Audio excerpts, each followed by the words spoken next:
கலகலப்பான பேச்சுக்களின் மூலம் அனைவரையும் வசப்படுத்தும் திறமை கொண்ட ரிஷபராசி அன்பர்களே, இதுவரை போகஸ்தானமான 12ஆம் ராசியில் இருந்து வந்த குரு பகவான் சித்திரை மாதம் 18ஆம் தேதி முதல் ராசி ஸ்தானமான ஜென்ம வீட்டில் சஞ்சாரம் செய்ய இருக்கின்றார். ஜென்மஸ்தானத்தில் இருக்கின்ற குரு பகவான் தான் நின்ற ராசியில் இருந்து 5ஆம் பார்வையாக கன்னி ராசியான புத்திரஸ்தானத்தையும், 7ஆம் பார்வையாக விருச்சிக ராசியான கலஸ்திரஸ்தானத்தையும், 9ஆம் பார்வையாக மகர ராசியான பாக்கியஸ்தானத்தையும் பார்வையிட இருக்கின்றார்.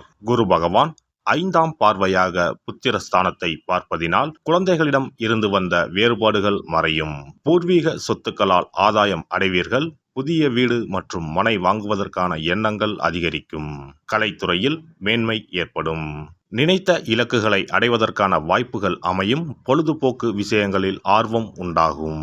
7ஆம் பார்வையாக கலத்திரஸ்தானத்தை பார்ப்பதினால் தடைப்பட்ட சுபகாரிய முயற்சிகள் கைகூடி வரும். நெருக்கமானவர்களின் மூலம் சில மாற்றங்கள் உருவாகும்.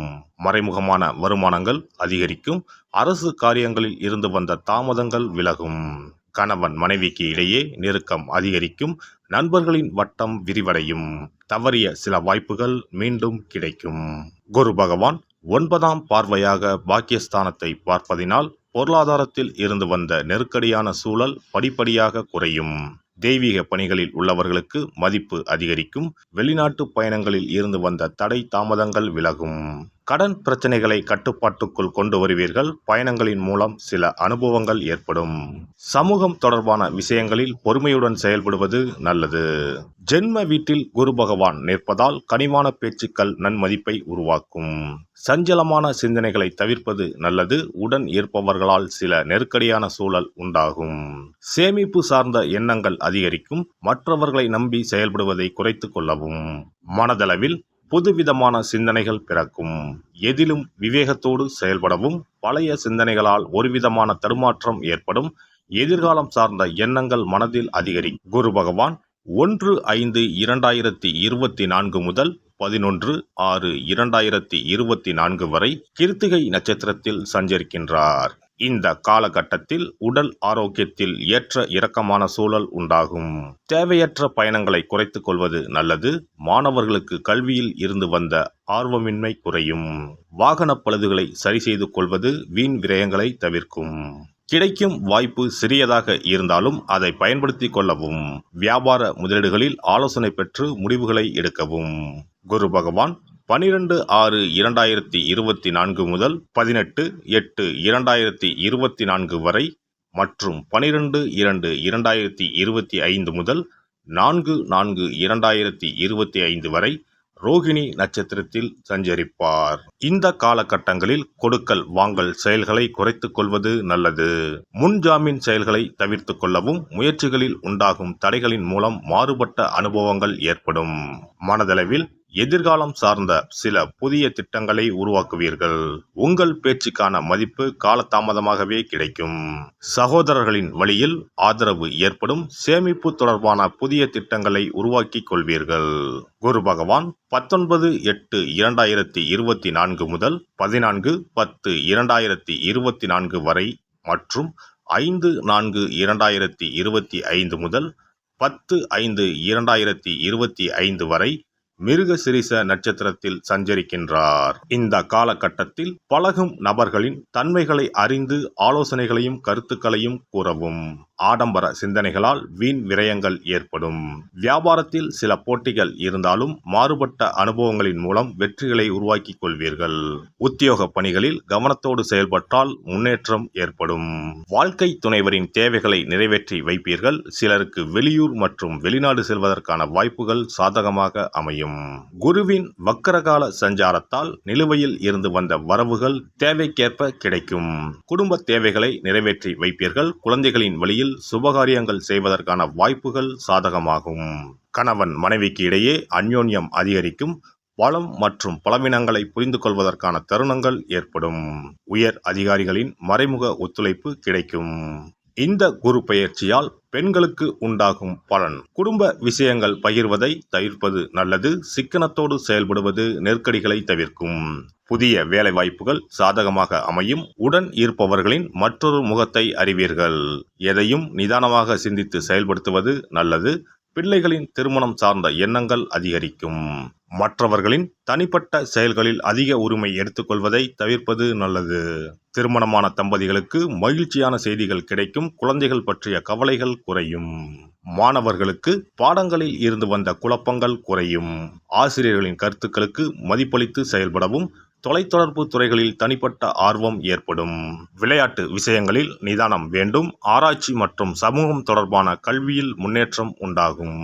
பணிபுரிவோருக்கு உத்தியோகத்தில் பொறுப்புகள் அதிகரிக்கும். உயர் பொறுப்புக்கான தேர்வுகளில் சாதகமான சூழல் அமையும். எதிர்பாலின மக்களிடத்தில் அனுசரித்து செல்லவும். மறைமுகமான இடமாற்றம் சிலருக்கு உண்டாகும். கால்நடை வளர்ப்புகளில் சற்று விழிப்புணர்வு வேண்டும். மருத்துவ துறையில் சாதகமான வாய்ப்புகள் அமையும். வியாபாரிகள் நீண்ட நாட்களாக தேக்கத்தில் இருந்து வந்த பொருட்களால் ஆதாயம் அடைவீர்கள். புதிய தொழில் சார்ந்த செயல்களில் கவனம் வேண்டும். சந்தை நிலவரங்களை அறிந்து செயல்படுவது நல்லது. மற்றவர்கள் கூறும் கருத்துக்களில் உண்மை நிலைகளை ஆராய்ந்து முடிவு எடுக்கவும். பங்குதாரர்களின் மூலம் ஒத்துழைப்பு அதிகரிக்கும். ஜவுளி மற்றும் மருத்துவ பொருட்களின் வியாபாரம் மூலம் லாபம் மேம்படும். விவசாய பணிகளில் ஆர்வம் ஏற்படும். கலைஞர்களுக்கு கலைத்துறையில் சக கலைஞர்களின் ஒத்துழைப்பு கிடைக்கும். பலவீனங்களை புரிந்து கொள்வதற்கான சூழல் உண்டாகும். வெளிவட்டாரத்தில் மதிப்பு உயரும். செயல்பாடுகளில் இருந்து வந்த சோர்வும் ஆர்வமின்மையும் குறையும். அயல் நாட்டு தொடர்பு நிறுவனங்களால் ஆதாயம் அடைவீர்கள். அரசியல்வாதிகளுக்கு இதுவரை ஏற்பட்டிருந்த சிக்கல்கள் குறையும். சில மாற்றமான தருணங்களும் வாய்ப்புகளும் ஏற்படும். இழுபறியான சில வழக்குகள் சாதகமாக முடியும். அரசு அதிகாரிகளிடம் இருந்து வந்த வேறுபாடுகள் குறையும். தொண்டர்களின் ஒத்துழைப்பால் எதிர்பார்ப்புகள் நிறைவேறும். நடைபெற இருக்கின்ற குரு பெயர்ச்சியால் மனதில் புதுவிதமான இலக்குகளும் சுபகாரிய பணிகளில் ஒத்துழைப்பும் வெளியூர் சார்ந்த பயணமும் கைகூடி வரும். தற்பெருமை சார்ந்த சிந்தனைகளை குறைத்து அடக்கத்தோடு செயல்படுவது மேன்மையை உருவாக்கும். வியாழக்கிழமை தோறும் சித்தர்களின் வழிபாடும் ஜீவ சமாதிக்கு சென்று வருவதும் மனதளவில் இருந்து வந்த குழப்பங்களை குறைத்து தெளிவினை ஏற்படுத்தும். இந்த குரு பெயர்ச்சியில் உங்களுக்கு ஆதாயம் என்பது குறைவுதான். மற்றவர்களின் தேவைகளை நிறைவேற்றி வைப்பதில்தான் ஆர்வம் உண்டாகும். அதனால் நபர்களின் தன்மைகளை அறிந்து செயல்களை மேற்கொள்ளவும். குரு பெயர்ச்சிக்கான சிறப்பு பரிகாரம்: வியாழக்கிழமை விரதம் இருக்கும் முறை: வியாழக்கிழமை அன்று அதிகாலையில் எழுந்து குளித்து மஞ்சள் நிற ஆடை அணிந்து விரதம் இருக்க வேண்டும். அருகிலுள்ள கோவிலின் நவகிரக சன்னதிக்கு சென்று குரு பகவானுக்கு சந்தனம், மஞ்சள் போன்றவற்றை கொண்டு அபிஷேகம் செய்ய வேண்டும். பிறகு குங்குமப்பூ கலந்த பசும்பாலை கொண்டு குரு பகவானுக்கு அபிஷேகம் செய்து வழிபட வேண்டும். மஞ்சள் நிற பூக்கள் சாற்றி மஞ்சள் நிற இனிப்புகளை நைவேத்தியம் செய்து வழிபட வேண்டும். குரு பகவானுக்குரிய தானியமான கொண்டை கடலையை நைவேத்தியமாகவோ அல்லது கொண்டை கடலையில் மாலை கட்டியோ அணிவிக்கலாம். மாலை நேரத்தில் மஞ்சள் நிற இனிப்புகள், ஆடைகள் போன்றவற்றை வறுமை நிலையில் இருப்பவர்களுக்கு தானம் அளிப்பது நல்லது. இரவில் உப்பு சேர்க்காத உணவை சமைத்து சாப்பிட்டு வியாழக்கிழமை விரதத்தை நிறைவு செய்யலாம். குரு பகவானை வழிபடும் முறை: குரு பகவானுக்கு தேங்காய் எண்ணெய், நல்லெண்ணெய், நெய் ஆகிய மூன்றையும் கலந்து விளக்கேற்ற வேண்டும்.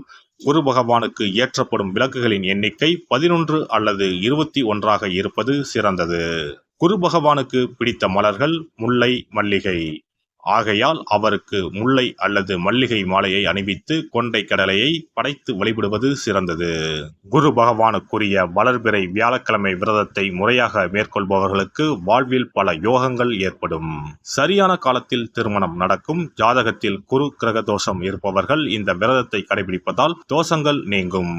தொழில் வியாபாரங்களில் சரியான வருமானங்கள் இல்லாதவர்கள், குடும்ப பொருளாதார நிலை சிறப்பாக இல்லாதவர்கள் இந்த விரதத்தை மேற்கொள்வதால் குரு பகவானின் அருள் கிடைக்கப்பெற்று தொழில் வியாபாரங்களில் செல்வ வளம் பெருகும். மேலும் எதிர்பாராத சிறந்த வாழ்க்கை உண்டாகும். எல்லாம் வல்ல இறையருளால் நீங்களும் உங்கள் அன்பு குடும்பமும் உடல் நலம், நீலாயுள், நிறை செல்வம், உயர் புகழ், மெய்ஞானம் ஓங்கி வாழ்க வளமுடன். இந்த வீடியோ பதிவு உங்களுக்கு பிடித்திருந்தால் லைக் பண்ணுங்க, கமெண்ட் பண்ணுங்க, ஷேர் பண்ணுங்க. மறக்காம சப்ஸ்கிரைப் பண்ணுங்க. பக்கத்துல இருக்கிற பெல் பட்டனை கிளிக் பண்ணுங்க. நன்றி, வணக்கம். ஓம் நமச்சிவாய. சிவாய நம.